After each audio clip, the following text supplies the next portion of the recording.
Hello friends, आज की इस वीडियो में साइंस एसएसटी के मोस्ट इम्पॉर्टेंट 20 क्वेश्चंस करने वाले हैं।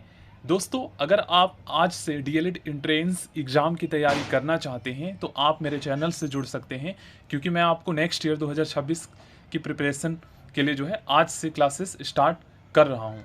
ओके फ्रेंड्स, तो डीएलएड एंट्रेंस के जितने भी इंपॉर्टेंट क्वेश्चंस हैं, प्रीवियस ईयर के क्वेश्चंस हैं, सब मैं आपको करवाऊंगा और इससे रिलेटेड इंपॉर्टेंट इन्फॉर्मेशन आपके साथ शेयर करता रहूँगा।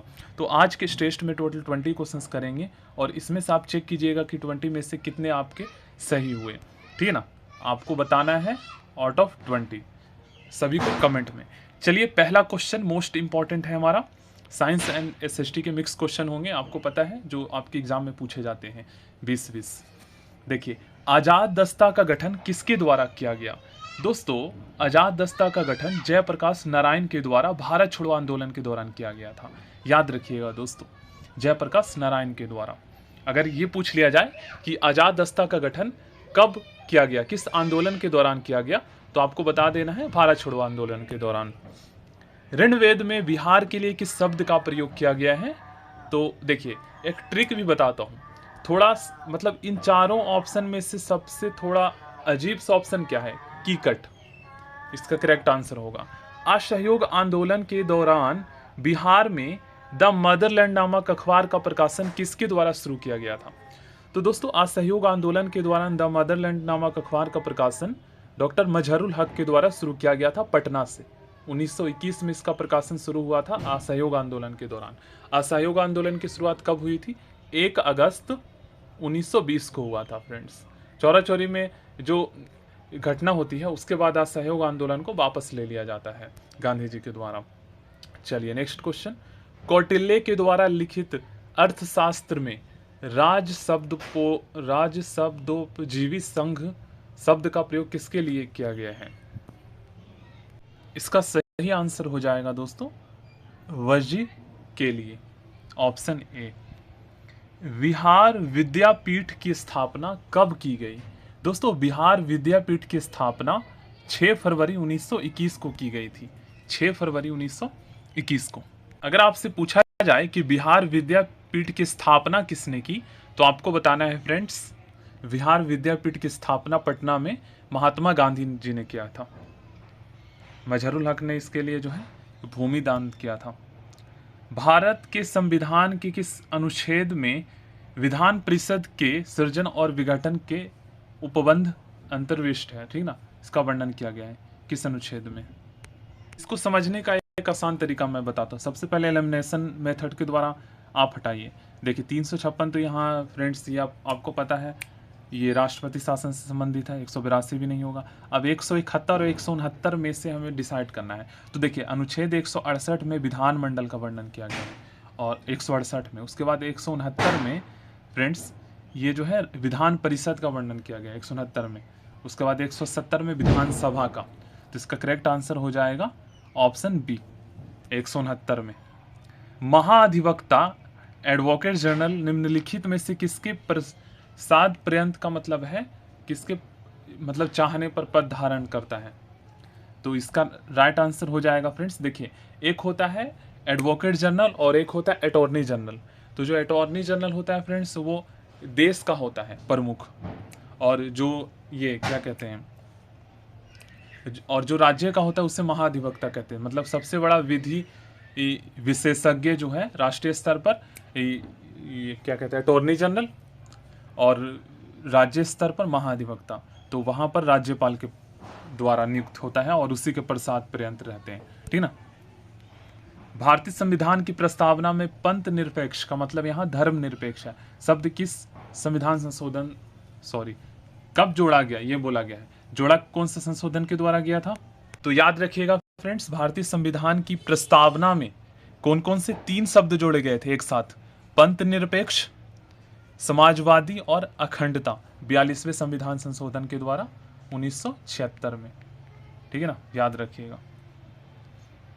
और एक क्वेश्चन ये भी पूछा जाता है कि कौन से संविधान संशोधन को लघु संविधान कहा जाता है? मतलब उसमें बहुत सारे बदलाव किए गए थे आपातकाल के दौरान, इंदिरा गांधी के कार्यकाल के दौरान। तो 42वें संविधान संशोधन को जो है लघु संविधान के नाम से जाना जाता है, जो कि 1976 में हुआ था। उन्हीं में से एक ये भी है।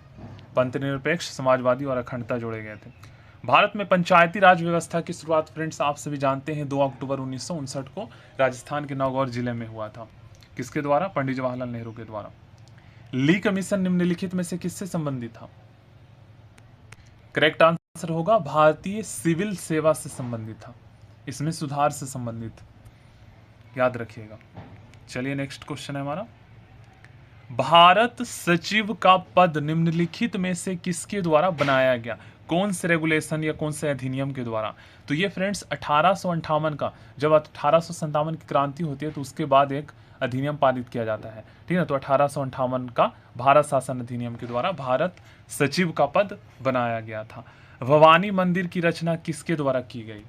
तो यहाँ पर करेक्ट आंसर होगा दोस्तों, भवानी मंदिर जो है ये एक राजनीतिक पैम्पलेट थी, जो कि फ्रेंड्स बंगाल विभाजन के दौरान 1905 में अरविंद घोष के द्वारा जो है इसकी रचना की गई थी, अरविंद घोष के द्वारा। निम्नलिखित में से किसने भारत में अंग्रेजी शिक्षा की नींव डाली? 1813 का charter act, general committee of public instruction 1823, या प्राच्यविद एवं आंग्लोविद?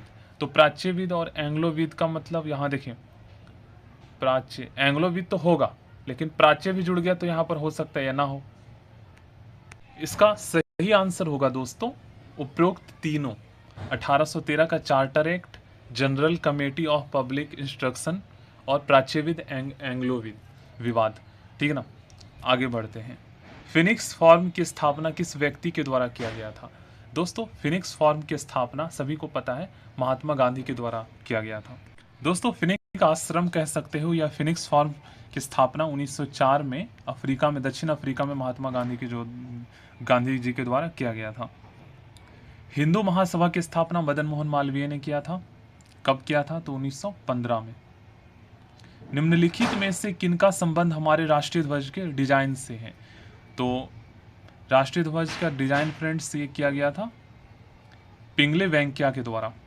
नेक्स्ट क्वेश्चन है, निम्नलिखित में से सैदिक नहीं वैदिक साहित्य का सही क्रम क्या है? ये पूछा गया है। तो सबसे पहले आ जाएगा फ्रेंड्स वैदिक संहिताएं, उसके बाद ब्राह्मण, आरण्यक और उपनिषद आ जाएगा।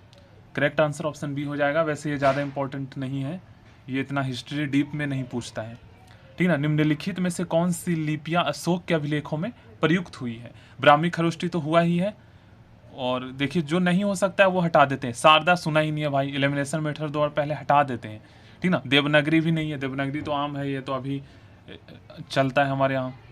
ब्राह्मी खरोष्टी अरमेइक, ब्राह्मी खरोष्टी अरमेइक और देवनागरी नहीं, देवनागरी भी नहीं होगा, ठीक ना। तो यहाँ पर जो सबसे प्राचीन अशोक के समय में, तो ऑप्शन बी करेक्ट हो जाएगा। बैरोमीटर के पाठ्यक्रम या पाठ्यांक या कह सकते हैं इंग्लिश में रीडिंग्स में अचानक गिरावट मतलब कम होना, उसकी रीडिंग पाठ्यांक जो उसमें नंबर लिखा होता है उसका अचानक नीचे आना क्या दर्शाता है? दोस्तों बैरोमीटर के द्वारा जो है वायुमंडलीय दाब, एटमॉस्फेरिक प्रेशर को मापा जाता है। ओके फ्रेंड्स, तो बैरोमीटर जो है ना एक बहुत ही महत्वपूर्ण मौसम का सूचक है कि अगर आंधी होगा तो बैरोमीटर बता देता है पहले ही, तूफान आएगा, तेज बारिश होगी, आज मौसम कड़क साफ रहेगा, धूप खूब रहेगा आज, तो ये सारा बैरोमीटर बताता है। तो बैरोमीटर का जो पाठ्यांक होता है ना फ्रेंड्स, उसमें पारा रहता है।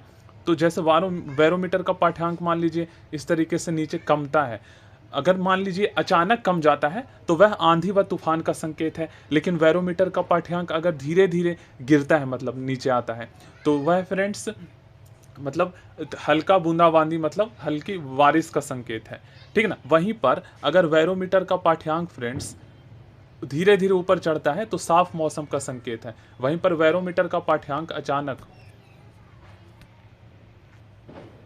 दोस्तों नेक्स्ट क्वेश्चन मोस्ट इंपॉर्टेंट है और ये आपके एग्जाम में आ भी चुका है। बैरोमीटर के पाठ्यक्रम या पाठ्यांक या इंग्लिश में रीडिंग्स कह सकते हैं, उसमें अचानक गिरावट मतलब अचानक बैरोमीटर का पाठ्यांक कम होना। जैसे थर्मामीटर के द्वारा दोस्तों तापमान मापते हैं, तो इसी तरीके से बैरोमीटर के द्वारा मौसम में हुए परिवर्तन को मापा जाता है कि कब तेज बारिश होगी, कब आंधी तूफान आएगा, कब कड़क मौसम, साफ मौसम, धूप रहेगा, ये सारा बैरोमीटर बताता है, ठीक ना।